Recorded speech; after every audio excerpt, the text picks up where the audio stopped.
Hey, what's up, everybody? This is Cameron. How are you guys doing today? Gonna double check to make sure that I'm going live in the Facebook community.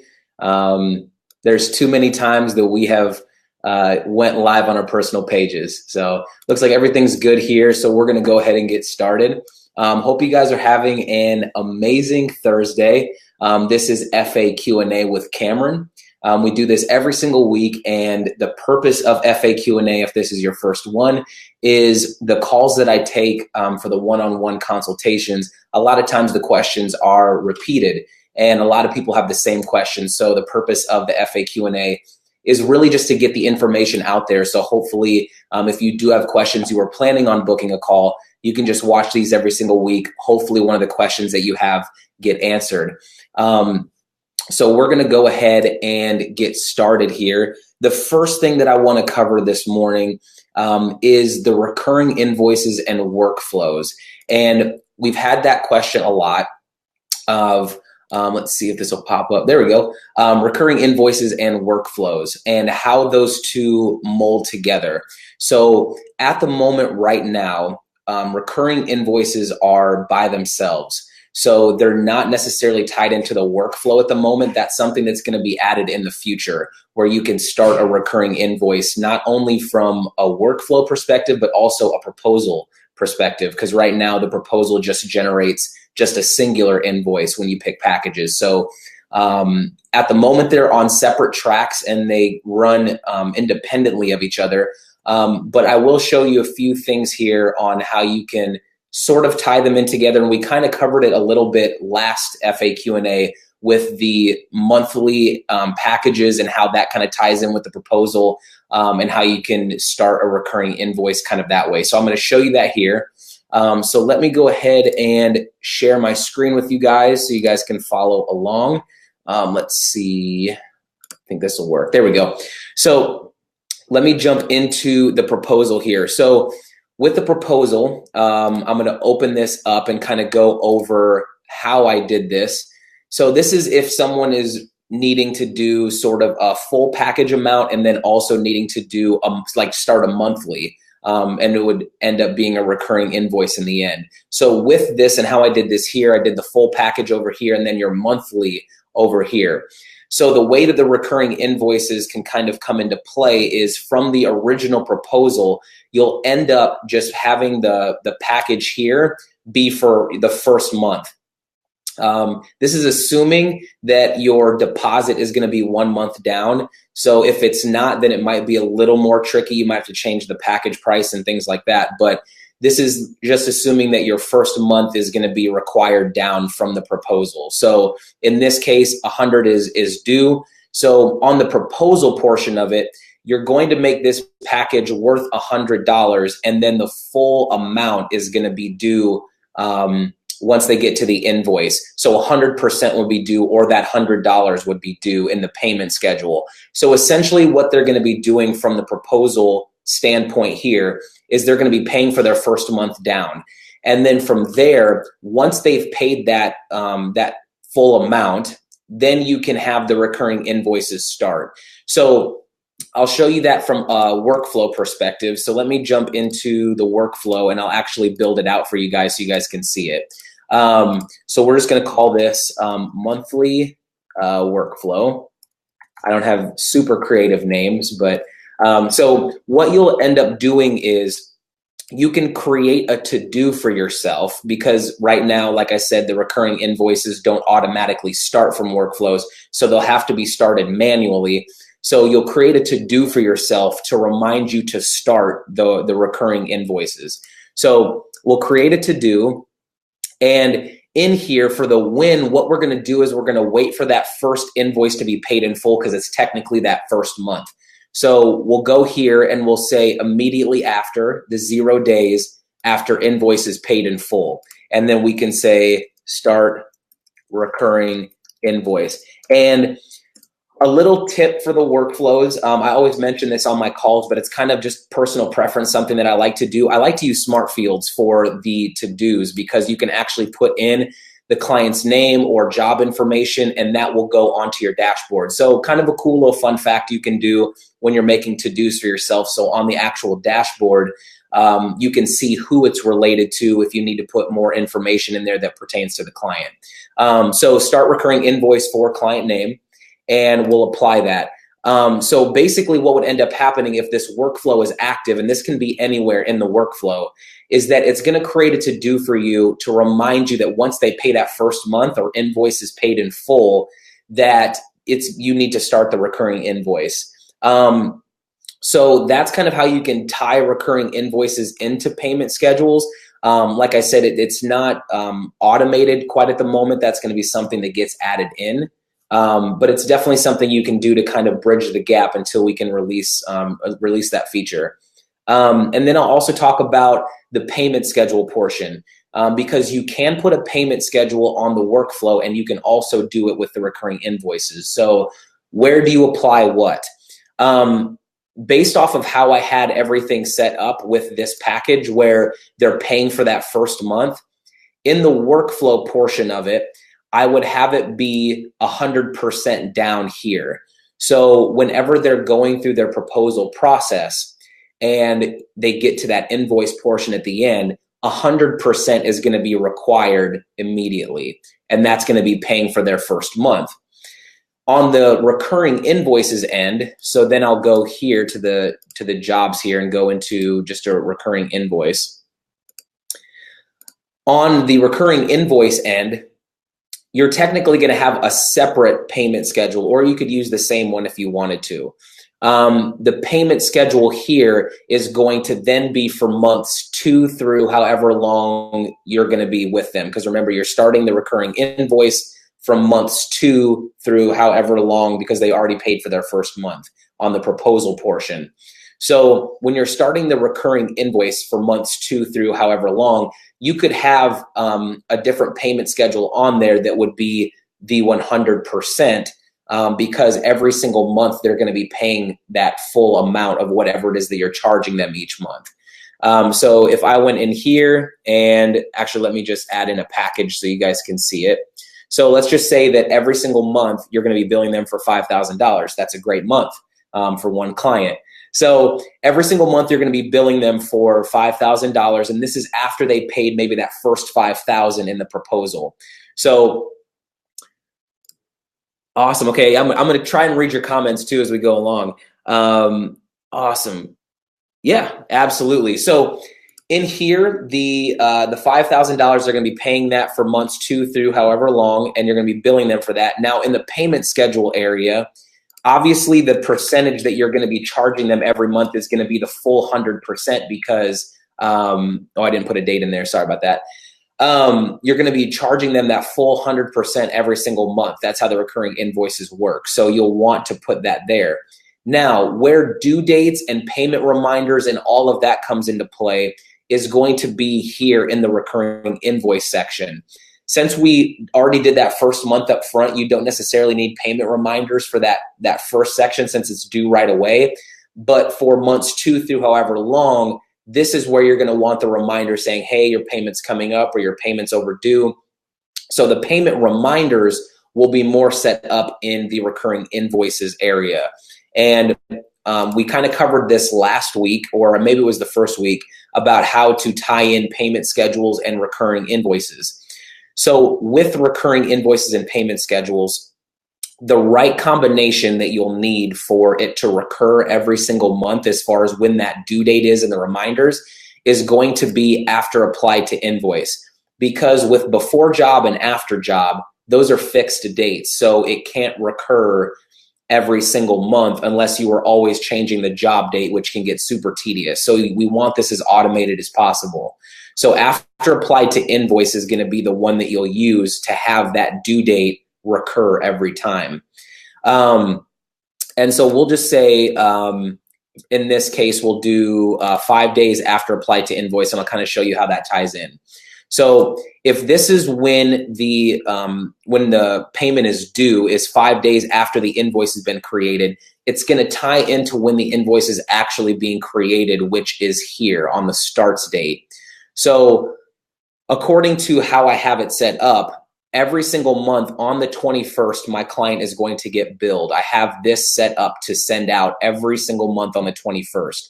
Now, because I have this payment schedules 5 days after applied to invoice or after the invoice has been created, it's technically not due until the 26th of each month.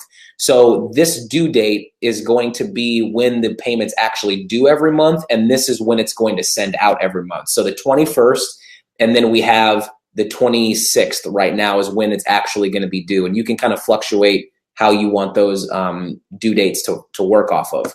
Now, where the reminders are going to come into play is based off of this due date. So let's say that we want to set up one that if they don't do their payment on the 26th, let's just say by the 28th, we want to remind them and say, hey, 2 days ago, you owed me this money. So we'll do relative, and we'll just say 2 days after the due date. So 2 days after the 26th, there's going to be a reminder that's going to go out every single month in case they don't pay. So let's just do payment reminder, and we'll add that in there. So the way I have this set up right now is it's going to go out on the 21st. It's going to be due on the 26th because it's 5 days later. And then I have a reminder just in case they don't pay on the 26th that on the 28th, they're going to get an email that says, hey, you didn't pay your $5,000. So that's kind of how the recurring invoices and payment schedules tie in together. So where I would suggest doing the payment schedules, if you're doing sort of a monthly recurring, is going to be right here. And you'll have the 100% due since that's every month. And then this will be based off of when it's sending out or when it's being created. So that'll be a good way that you guys can kind of tie all of that in together. Awesome. So that's kind of covering recurring invoices, workflows. It doesn't necessarily automate at the moment. That'll be something that's coming. Same with proposals. The plan is to have recurring invoices being able to be started from the proposal portion. So that will be awesome when we get that in there. Next, something that I'm super excited about. This wasn't necessarily a question that I got asked this week, but it's definitely something that's kind of a cool tip that you can use if you don't want to use a proposal and you want to get to the payment portion really quickly. So what I'm going to show you guys here is how to get paid from the lead capture, because we have had that question in the past of how can I just have them get an invoice directly from the lead capture, because the lead capture is what can be embedded on the website. So what I'm going to show you today is for people who have set packages, and they just want, if someone selects this, they want it just to ring up an invoice. They don't necessarily want to use a proposal and go through designing all of that and have them fill out a lead capture, then get a proposal and go through all that process. So I'm going to show you how to do that. So the first thing I'm going to show you is the actual lead capture standpoint. So I'll go to the pricing lead capture that I created.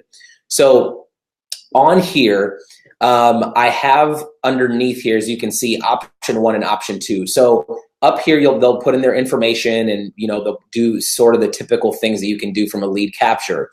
But with these options that I have here, these aren't actual packages. This is just text that I have in there that shows the pricing. So like I said, if you have a structured pricing and it's not going to change, it's not custom, it's more, these are my packages, this is what it costs. And this wouldn't necessarily be tied into if they also have add-ons. This would be more for, this is just one package that I have, you can make a choice and this is what it is. So right here I have option 1, a basic website design, or they could do option 2, which is an advanced website design. I know that pricing is probably way off. I don't do website design, so I'm not sure how much an average website design project is, but that's just what I put in for the purposes. So with the lead capture, we do have the workflow element feature that allows a certain workflow to start based off an answer that they choose. So let me go into edit mode here. And with the workflow element, this allows, based off an answer they choose, they can go down a different path with the workflow. So what you can do here is actually have a workflow start based off of which option they want. And because in the workflow, which I'm going to show you here in a second, because in the workflow, you can have an invoice automatically get created from the workflow you can actually have it just send them an invoice immediately after they choose which option they want. So from here, I'll open this up.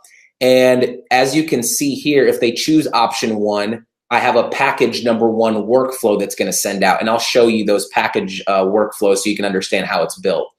If they choose option 2, then my package 2 workflow is going to take off. And all of these workflows are essentially just creating an invoice based off of what they want, and it's going to send them an invoice right away.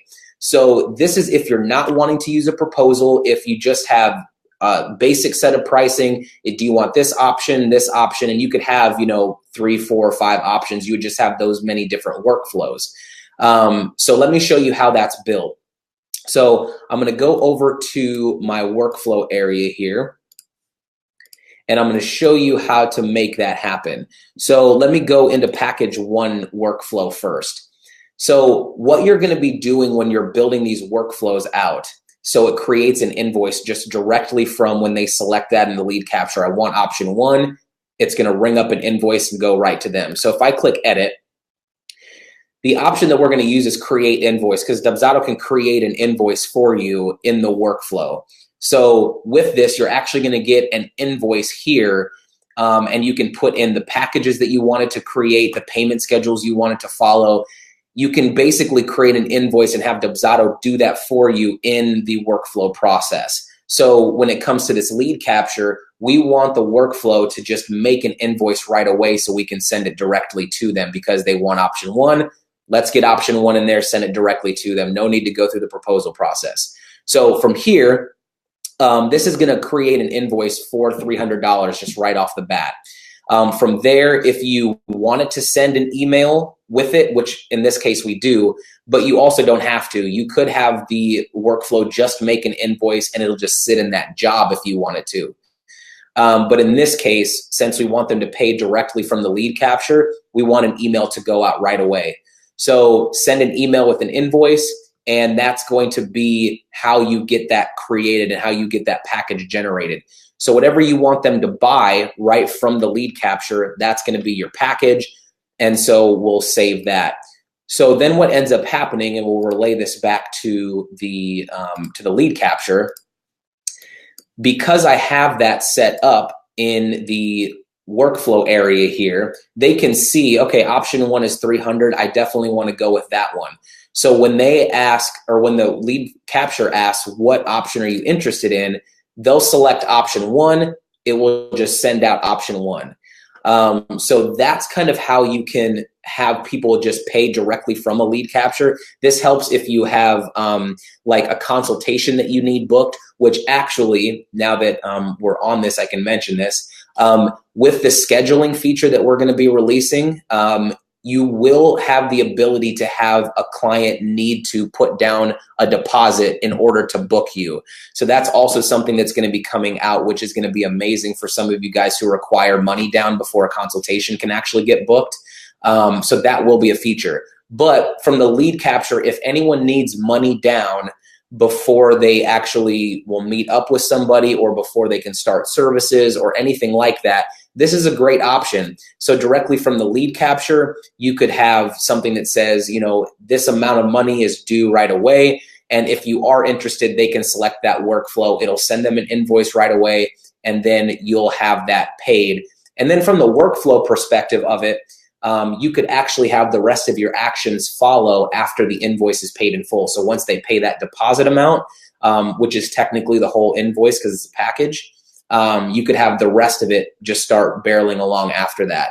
So kind of a little fun fact you can do with the lead capture if you have, a deposit that you need down right away. It's kind of a way to hack that if you want them to pay directly from the lead capture.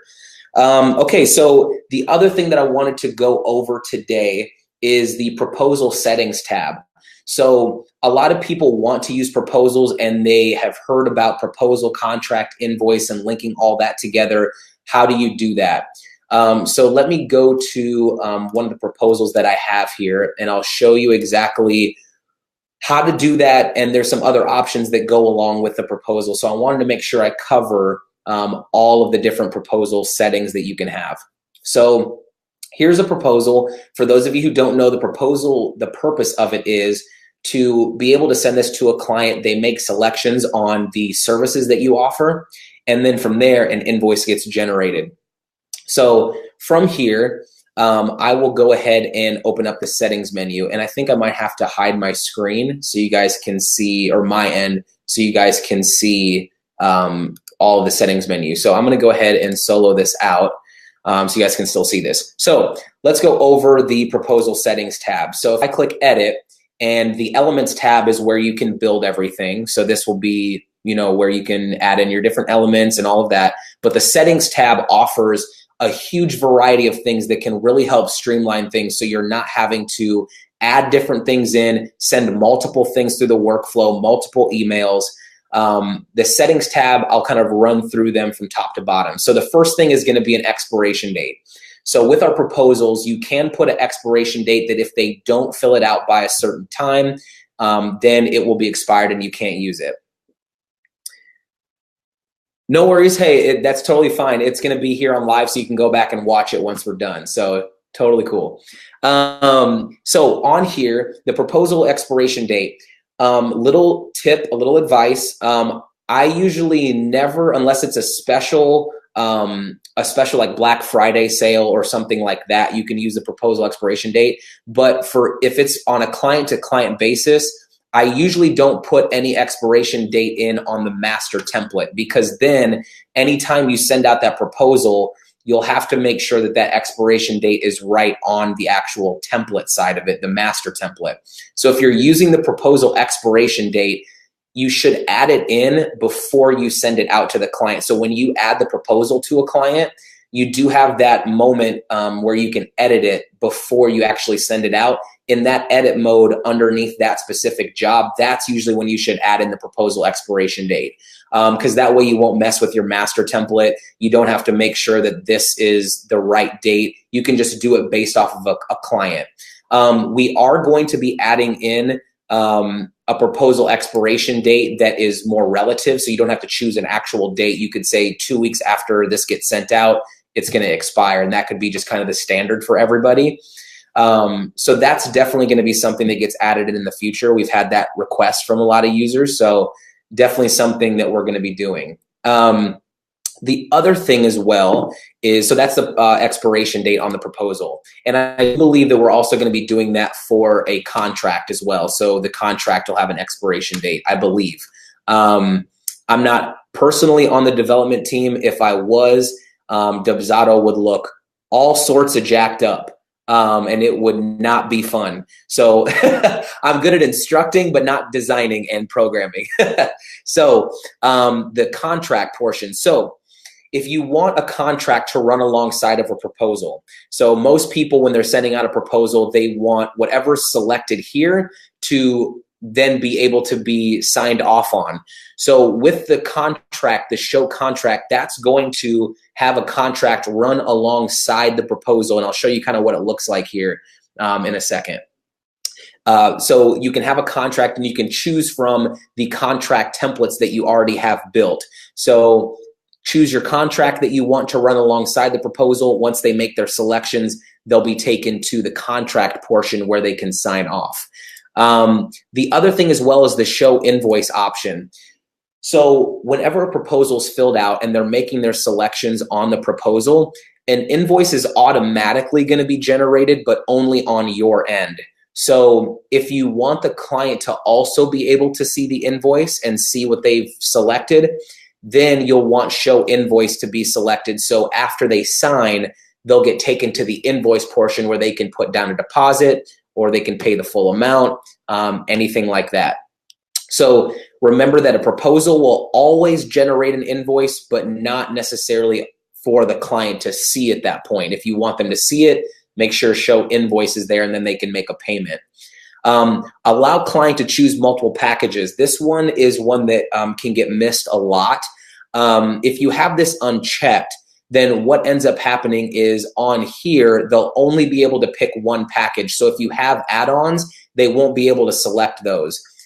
This option is great if you only want them to select one package and that is it. leave that unchecked. But if you do want them to have the ability to do add-ons or anything like that, make sure you have this checked before you send it out so the client can go through, maybe select a main package and select add-ons.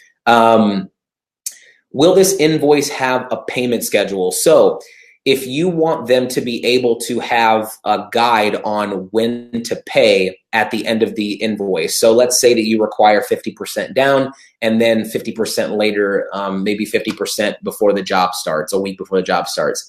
You can create a payment schedule in the template section over here, and you can apply it to the proposal. So no matter what they choose out of here, when they get to that invoice portion at the end, that amount is going to show up on the actual invoice.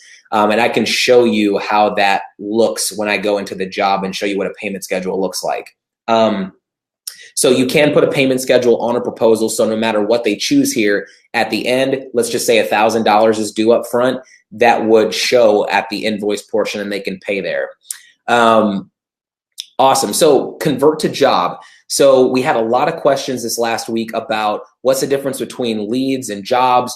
And so I'll kind of explain what the convert to job will do. So if I go to my lead section, and I'll pop this open, and let me actually do this. Okay, perfect. So if I go to my lead section here, the leads here are essentially just going to be the projects that you're going to be working on with the leads, and you can move them through the certain lead funnels across the top.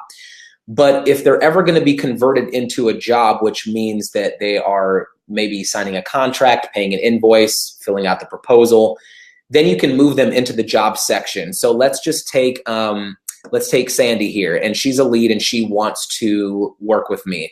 So the manual way that you can convert them into a job is if you go into her actual project, click the down arrow up here by the job title, and you can say promote to job.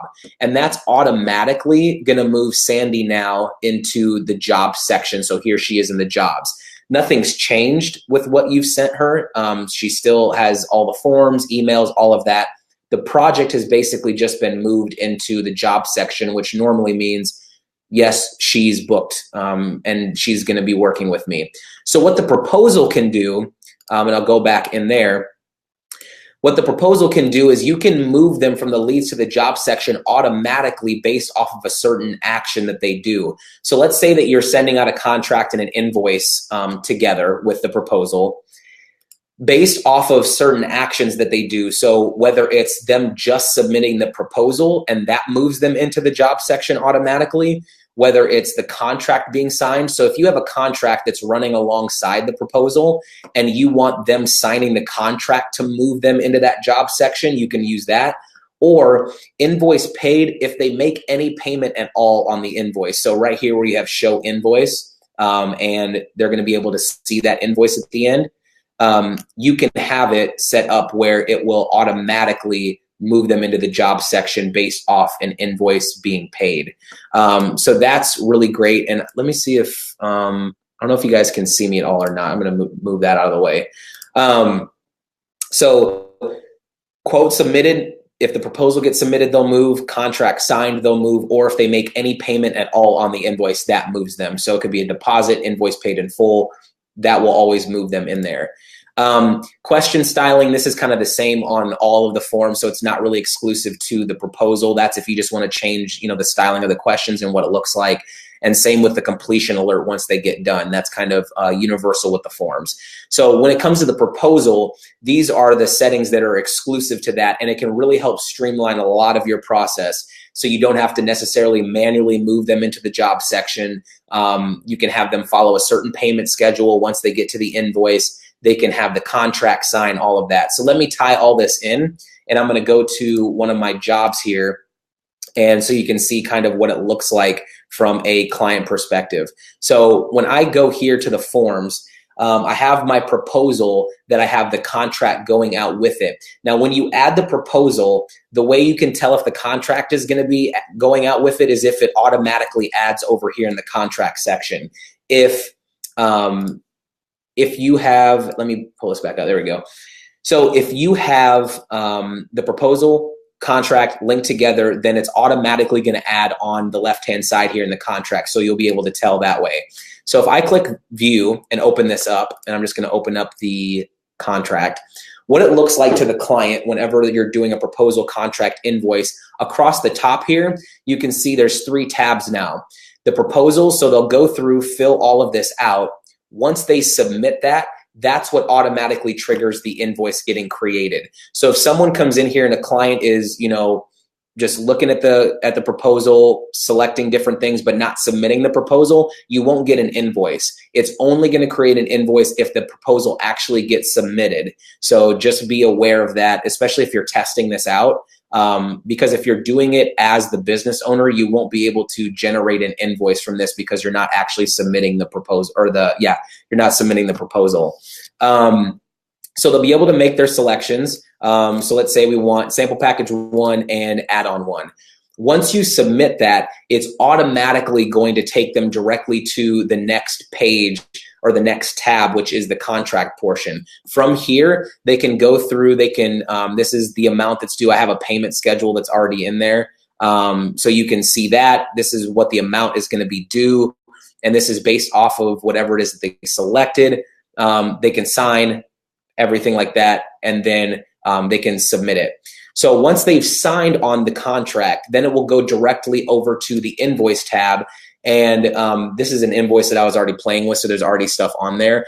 But it'll take them directly onto the invoice portion. And as you can see, there's a payment schedule that's already been applied. So when they get to this invoice portion, they'll be able to pay on this payment schedule versus paying the full amount. So that's where the payment schedule kind of ties into play. If you have that in the proposal settings, it automatically gets linked up to this portion. So no matter what they choose, they're going to have a payment that they can make on there every single time. So that's kind of a rundown of the proposal settings tab. Like I said, it really helps streamline the process. You can go from proposal, contract to invoice automatically. It's really seamless for a client to kind of move through. Oh, and another fun fact too, just in case you guys were wondering, lots of gems this morning. So with the contract, they cannot sign off on this contract unless they've submitted the proposal. So if you're wondering if they can just go ahead and sign and they haven't even selected anything, there'll be an error message that pops up that says you must submit the proposal first. So you don't have to worry about that portion of it. The proposal has to be submitted. Now, with the invoice can be paid on if they haven't signed the contract. That is one thing that that you should be aware of, just in case you absolutely have to have the contract signed before they make a payment. Then I would go ahead and send out just the proposal and contract by itself, and then send out the invoice separately. You could even do that with the workflow, so it's automated. After the contract is signed, send out the invoice. So you can make it seamless. But they can make a payment if they've submitted the proposal. So just be aware of that. But if you're wondering if they can sign, they'll get an error message saying you have to submit the proposal first. So no need to worry about that. So awesome, guys. So that is, that's it for today.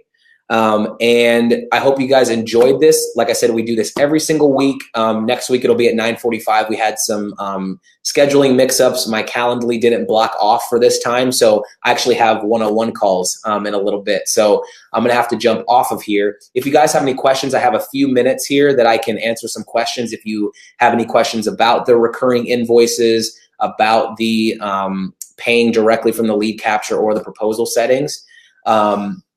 Yeah, and this is going to be on live, so you can replay this, so you don't have to worry about missing it. It'll be on the Facebook Live all day today, or on the Facebook community, so you can rewatch it. But yeah, every single week, 9:45 a.m. PST is when we always do this. And also too, so I wanted to put this out there as well.